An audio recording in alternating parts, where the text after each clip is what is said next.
This sounds weird to say, but there's a lot of gods right now.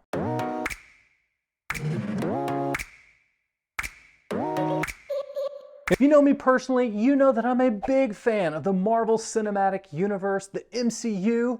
I've watched almost all the movies, all the Disney Plus shows, and I even watch nerdy breakdown theory videos on YouTube because, again, I am a complete nerd. Since almost the very beginning, the MCU has had little g gods like Thor, Loki, and Odin, all from Norse mythology. The MCU explained them as not real gods. We are not gods. We're born, we live, we die, just as humans do. But as an advanced species known as the Asgardians, whose magic was synonymous with what we call science. Your ancestors called it magic, and you call it science. Well, I come from a place where they're one and the same thing. Now, that was back in 2011's Thor movie, and things have developed in the MCU, and I'm not sure if that explanation really holds up today. You see, Marvel's been adding a lot of other gods to their universe for a while now. Bast from Black Panther, Ego from Guardians of the Galaxy Volume 2, and the Eternals. Though that's the movie that I still haven't completely made it through, it is quite the slog. Most recently, the Disney Plus show Moon Knight added the entire Egyptian pantheon to the MCU gods list. In Thor's next movie, Love and Thunder, to be released in July, we get even more. The premise of the movie is that Gore is on a mission to kill all the gods in the universe because they failed to save his family when he needed them. In the trailers, we quite literally see the MCU pantheon led by Zeus himself as they all meet together, presumably to discuss how to combat Gore. We even see a tier of gods above them featuring the Living Tribunal, the Watcher, Death, Aeon, and Infinity. Like I said from the very beginning, there are a lot of gods right now, and again, I know I sound like a complete nerd. All of this MCU talk got me thinking. I've never directly talked about other gods on this channel. We've talked about how the 10 plagues of Egypt were targeted at the gods of Egypt, but not how the Bible treats these gods. There are 3 ways one can view other gods in relation to the God of the Bible. The first is to see them as equal to the God of the Bible. Now, I'm going to repeat the phrase, the God of the Bible, a lot in this video so that there's no confusion. This view says that these little g gods are on the same playing field as the God of the Bible, and that these gods are basically somewhat equal to him in power. That basically there are all these gods that are jockeying for power, and some of these gods have been defeated or at least way beaten down so that they're not prominent anymore. It's kind of like the God of the Bible and Allah are basically like the 2 big dogs now, and that gods like Zeus and Khonshu and Thor, they've lost out because no one worships them anymore. You could use some verses from the Bible to support this view. Actually, the first commandment says, "You must not have any other gods but me." Is the God of the Bible saying that there are other gods out there and, they could be 2 or 3, but he's supposed to be number 1? Wow, but hey, still on the podium. Or what about Deuteronomy 10:17? It says this, "For the Lord your God is the God of gods and the Lord of lords." Is the God of the Bible simply the most supreme God out of a multitude of gods out there? Is he like the world champion in some sort of a deity battle royale? We'll come back to these verses in just a minute. Now there's another view, and we'll call it the third view, and I know I skipped view number 2. We're going to come back to it. Just hold on, okay?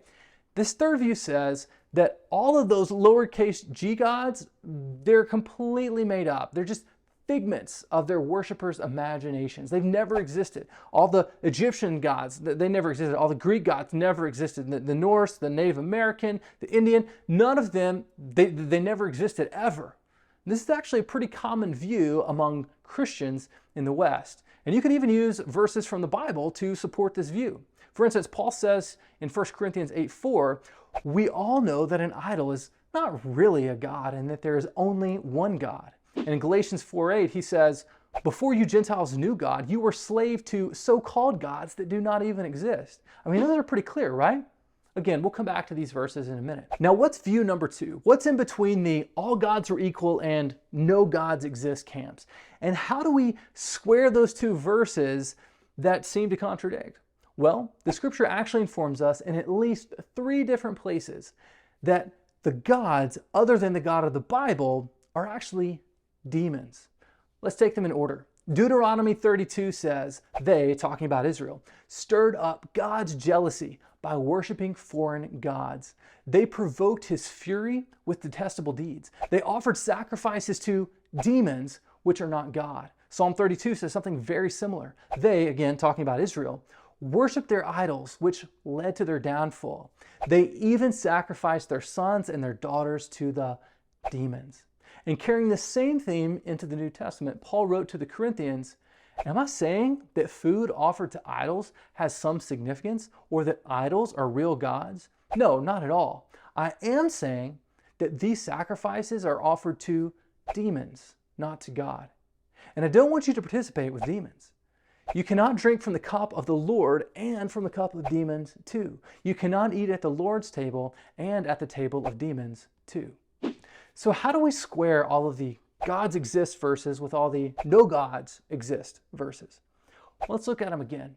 The first of the 10 Commandments, it's not acknowledging that other gods exist. It's simply saying that we aren't to worship false gods.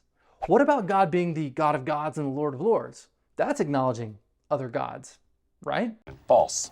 Well, this verse isn't about other gods, but about the unrivaled supremacy of God over other spiritual beings that were created by him, rebelled, became demons, and are now so-called gods. God is simply reminding Israel and us that he is infinitely more powerful than anything we could possibly imagine to rival him. And as for the no gods exist verses, they're actually agreeing with that second position. They're not saying that there aren't any supernatural powers behind these false gods, just that these false gods are not who they claim to be. That those wood and stone idols aren't housing a deity. They're being used by a demon to con people into following them away from the God of the Bible. They're not divine. They're not gods. They're false gods, fake gods who are simply deceiving people into worshiping them, not the God of the Bible.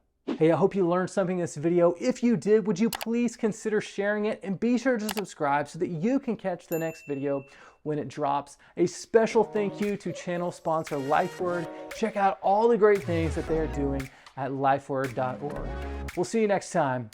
Adios.